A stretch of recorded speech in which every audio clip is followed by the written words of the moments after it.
சமூக சொந்தங்களுக்கு வணக்கம். மீண்டும் மற்றொரு காணொலியில் உங்களை சந்திக்கின்றேன். இந்த காணொலியில் நாங்கள் பார்க்க இருக்கின்ற விடயம், பிரான்சில் வாட்டும் கடும் வெப்பநிலை. பாரிஸ் உட்பட 37 மாவட்டங்களுக்கு சிவப்பு எச்சரிக்கை. சுற்றுலா தலங்களை முன்கூட்டியே மூட முடிவு.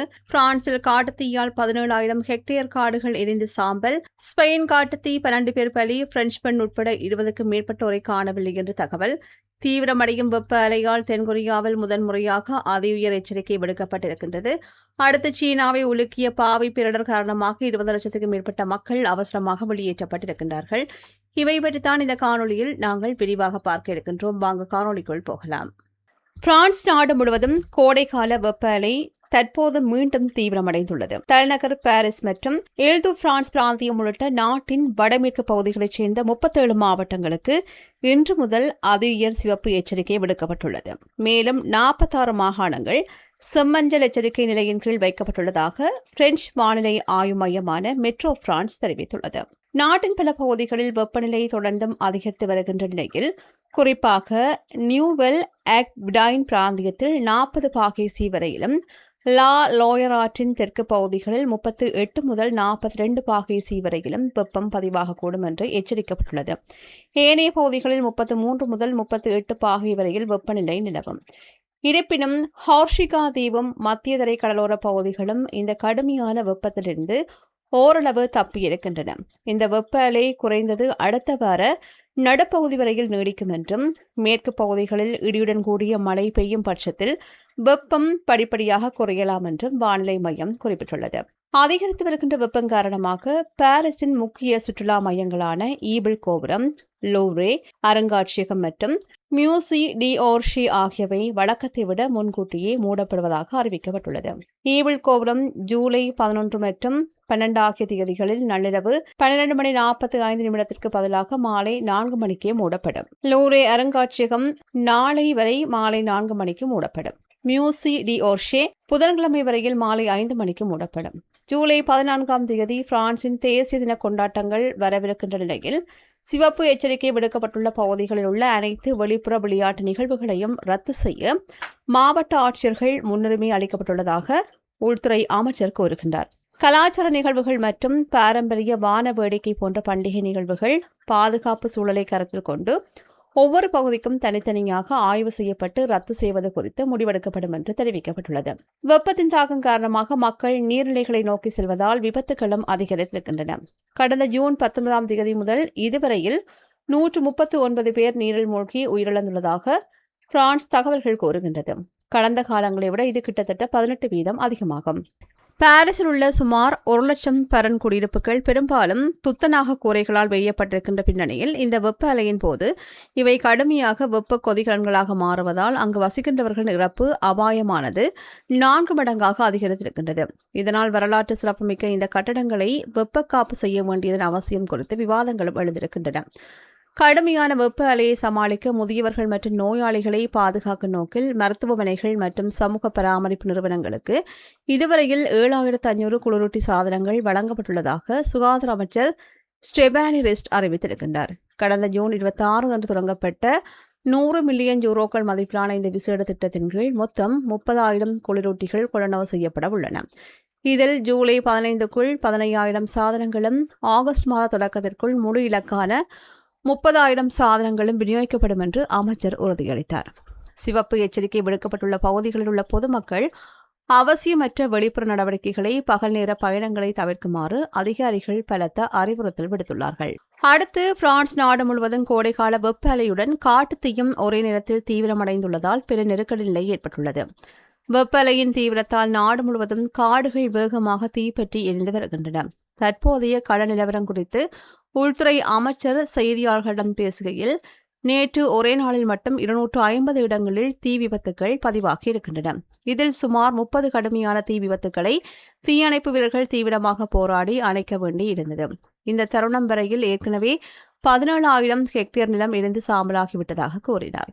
மேலும் தொடர்ந்தும் எரிந்து கொண்டிருக்கின்ற தீயை கட்டுக்குள் கொண்டு வரும்போது ஒட்டுமொத்த பாதிப்பு 25,000 ஹெக்டேர் பரப்பளவை எட்டும் என்று அஞ்சப்படுகின்றது.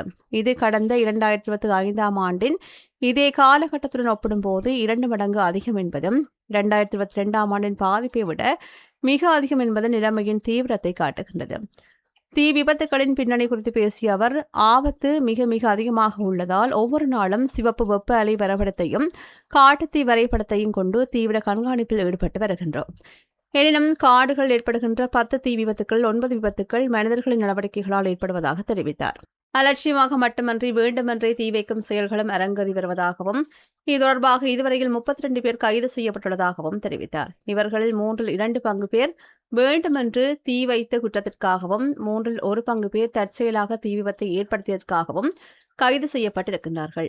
இளம் பருவத்தினர் வேடிக்கை காசுகின்ற முட்டாள்தனமான காரியங்கள் முதல் தொடர் குற்றவாளிகளின் திட்டமிட்ட செயல்கள் வரையில் இதில் அடங்கும் என்று தெரிவிக்கப்பட்டுள்ளது. ஃபைரினஸ் ஒரியண்டஸ் என்ற பகுதியில் ட்ரெவிலாக் என்ற இடத்தில் ஏற்பட்ட பெரும் தீ தற்போது கட்டுக்குள் கொண்டுவரப்பட்டுள்ளதாக உள்துறை அமைச்சர் உறுதிப்படுத்தியுள்ளார். இங்கு 4900 ஹெக்டேர் பரப்பளவில் தீ பரவியதால் அந்த பகுதியிலிருந்து சுமார் 12,000 மக்கள் பாதுகாப்பாக வெளியேற்றப்பட்டிருக்கிறார்கள். ஜூலை 4 முதல் கடத்தில் நின்று போராடிய மீட்பு பணியாளர்களின் தைரியம் மற்றும் அர்ப்பணிப்பிற்கு தனது நன்றிகளை தெரிவித்தார். வெப்பம் மற்றும் காட்டுத்தீ அபாயம் உள்ள பகுதிகளில் பொதுமக்கள் அவசியமற்ற வெளிப்புற நடவடிக்கைகளை தவிர்க்குமாறும் காடுகளுக்கு அருகில் செல்கின்ற போது மிகுந்த எச்சரிக்கையுடன் இருக்குமாறும் அதிகாரிகள் கேட்டுக் கொண்டுள்ளார்கள். அடுத்து தெற்கு ஸ்பெயினின் அந்தலூசியா பிராந்தியத்தில் உள்ள அல் மேரியா அருகே லாஸ் ஹல்லோடஸ் பகுதியில் கடந்த வியாழக்கிழமை முதல் பரவி வந்த பயங்கர காட்டுத்தீ தற்போது ஒரு வழியாக கட்டுப்பாட்டுக்குள் கொண்டுவரப்பட்டுள்ளது. இந்த தீ விபத்தில் சிக்கி வெளிநாட்டினர் உட்பட குறைந்தது 12 பேர் உயிரிழந்துள்ளார்கள். மேலும் 20க்கும் மேற்பட்டோர் காணாமல் போயுள்ளார்கள். கடந்த வியாழக்கிழமையன்று தேசிய நெடுஞ்சாலை ஒன்றில் மின்சார கம்பி அறுந்து விழுந்தது இந்த பெரும் தீ விபத்திற்கு காரணமாக இருக்கலாம் என்று முதற்கட்ட விசாரணையில் தெரிய வந்துள்ளது. கோடைகால காற்றின் வேகம் மற்றும் கடுமையான வானிலை காரணமாக தீ மீயொலி வேகத்தில் பரவி சுமார் 6600 ஹெக்டேருக்கும் அதிகமான நிலப்பரப்பை சாம்பலாக்கியுள்ளது. முன்னதாக ஜூலை 4 அன்று ஸ்பெயினின் ஹோஸ்டா பிரவா அருகேயும் 2000 ஹெக்டேருக்கும் அதிகமான நிலப்பரப்பு தீயில் எரிந்தது குறிப்பிடத்தக்கது. தீப்பிழம்புகள் மிக அதிக வேகமாக முன்னேறியதால் தப்பிக்க முயன்றவர்கள் பெரும் பொறியாக மாறிய தீயில் மாட்டிக்கொண்டார்கள். உயிரிழந்த 12 பேரும் தங்களது வாகனங்களுக்குள்ளேயோ அல்லது காரை விட்டு வெளியேறி ஓட முயன்ற போதோ தீயில் சிக்கி உயிரிழந்துள்ளதாக அதிகாரிகள் தெரிவித்துள்ளார்கள். உயிரிழந்தவர்கள் பல்வேறு நாடுகளைச் சேர்ந்த வெளிநாட்டினர் என்பதை ஸ்பெயின் உள்துறை அமைச்சகம் உறுதிப்படுத்தியுள்ளது. மேலும் சுமார் 23 பேர் இதுவரையில் கண்டறியப்படவில்லை. அவர்கள் பாதுகாப்பான இடங்களுக்கு வெளியேற்றப்பட்டு குடும்பத்தினரை தொடர்பு கொள்ள முடியாமல் இருக்கலாம் என்பதால் அவர்களை அதிகாரப்பூர்வமாக காணாமல் போனவர்கள் என்று குறிப்பிட அதிகாரிகள் மறுத்துள்ளார்கள். காணாமல் போனவர்கள் பிரெஞ்சு பெண் ஒருவரும் அடங்குவதாக கூறப்படுகின்றது. தீயை கட்டுப்படுத்த சுமார் 500க்கும் மேற்பட்ட தீயணைப்பு வீரர்களும் இராணுவத்தினரும் வான்வழி படைகளின் உதவியுடனும் மிகவும் ஆக்ரோஷமாக போராடினார்கள். நேற்றிரவு ஏற்பட்ட சாதகமான வானிலை மாற்றத்தை தொடர்ந்து தீயணைப்புத் துறையினர் தற்காப்பு முறையில் இருந்து மாறி தீவிரமான முறையில் தீயை அணைக்கும் பணியில் ஈடுபட்டமையும் குறிப்பிடத்தக்கது. அடுத்து உலகளாவிய காலநிலை மாற்றத்தின் காரணமாக ஐரோப்பிய நாடுகள் மற்றும் பிரான்ஸை அச்சுறுத்தி வருகின்ற கடுமையான வெப்ப அலை தற்போது ஆசிய நாடுகளையும் உலுக்க தொடங்கியுள்ளது.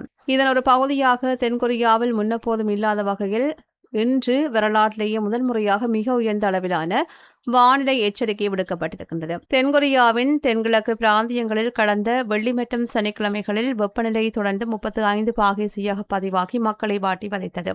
இந்நிலையில் இன்று வெயிலின் தாக்கம் மேலும் தீவிரமடைந்து நாட்டின் சில பகுதிகளில் வெப்பநிலை குறைந்தபட்சம் 38 பாகைசி வரை உயரும் என்று அந்த நாட்டு வானிலை மையம் கணித்துள்ளது.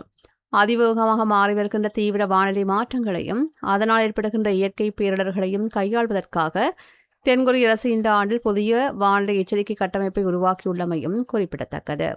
அடுத்து பசிபிக் பெருங்கடலில் உருவான அதிபயங்கர பாவை புயல் சீனாவின் கிழக்கு கடற்கரை பகுதிகளை கடுமையாக தாக்கியுள்ளது. மணிக்கு 200 கிலோமீட்டர் வரையிலான சூறாவளி காற்று மற்றும் இடைவிடாத பெருமழை காரணமாக சீனாவின் ஜெய்யாங் மாகாணத்தில் மட்டும் 20 லட்சத்துக்கும் மேற்பட்ட பொதுமக்கள் தங்களது வீடுகளிலிருந்து பாதுகாப்பான இடங்களுக்கு அவசரமாக வெளியேற்றப்பட்டார்கள். சீனாவின் கடற்கரையோர நகரங்களான புஜியன் மற்றும் ஷாங்காய் ஆகிய பகுதிகளில் பலத்த காற்றுடன் கனமழை கொட்டி தீர்த்த நிலையில் பாவி புயல் ஜெய்யாங் மாகாணத்தின் ஜுகுவான் நகரில் நேற்றிரவு 11 மணியளவில் முதல் முறையாக கரையை கடந்தது. அப்போது புயலின் மையப்பகுதியில் வினாடிக்கு 40 மீட்டர் வேகத்தில் பலத்த காற்று வீசியது. அதனைத் தொடர்ந்து அடுத்த சில மணி நேரங்களில் யிங்யாங் நகரில் 2வது முறையாக இந்த புயல் மீண்டும் கரையை கடந்து பேரழிவை ஏற்படுத்தியது. புயல் கரையை கடந்த போது பெய்த அசாத்திய மழையினால் முக்கிய சாலைகள் அனைத்தும் ஏரிகள் போல காட்சியளித்தன. பல இடங்களில் தண்ணீர் பெருக்கெடுத்து ஓடுவதால் போக்குவரத்து முற்றிலுமாக துண்டிக்கப்பட்டுள்ளது. நூற்றுக்கணக்கான மரங்கள் வேரோடு சாய்ந்தமையும் குறிப்பிடத்தக்கது. முன்னெச்சரிக்கை நடவடிக்கையாக விமான சேவைகள், ரயில் மற்றும் படகு போக்குவரத்துகள் தற்காலிகமாக நிறுத்தப்பட்டன. இந்த ஆண்டின் மிக மோசமான இயற்கை பேரிடராக பார்க்கப்படுகின்ற இந்த புயலால் ஏற்பட்டுள்ள பாதிப்புகளை சீரமைக்கவும் மீட்புப் பணிகளை விரைவுபடுத்தவும் சீன அரசு அவசரகால படையினரை முழுவீச்சில் களமிறக்கியுள்ளது. இவை சமீபத்தில் வெளியான செய்திகளின் தொகுப்பாக காணப்படுகின்றன. செய்திகள் பற்றி உங்களுடைய கருத்துக்களை கீழே இருக்கும் கொமெண்ட்ஸ் பக்கத்தில் மறக்காமல் பதிவிடுங்க. மீண்டும் மற்றொரு காணொளியில் உங்களை சந்திக்கின்றேன். நன்றி. இது போன்ற பல செய்திகளை தெரிந்து கொள்ள நம்முடைய சமூக மீடியா யூடியூப் சேனலை சப்ஸ்கிரைப் செய்து அருகில் உள்ள பெல் பட்டனை கிளிக் செய்யுங்கள். மேலும் செய்திகளை உடனுக்குடன் தெரிந்து கொள்ள சமூகமீடியா.com என்ற இணையதளத்தின் வாயிலாக எங்களுடன் இணைந்திருங்கள்.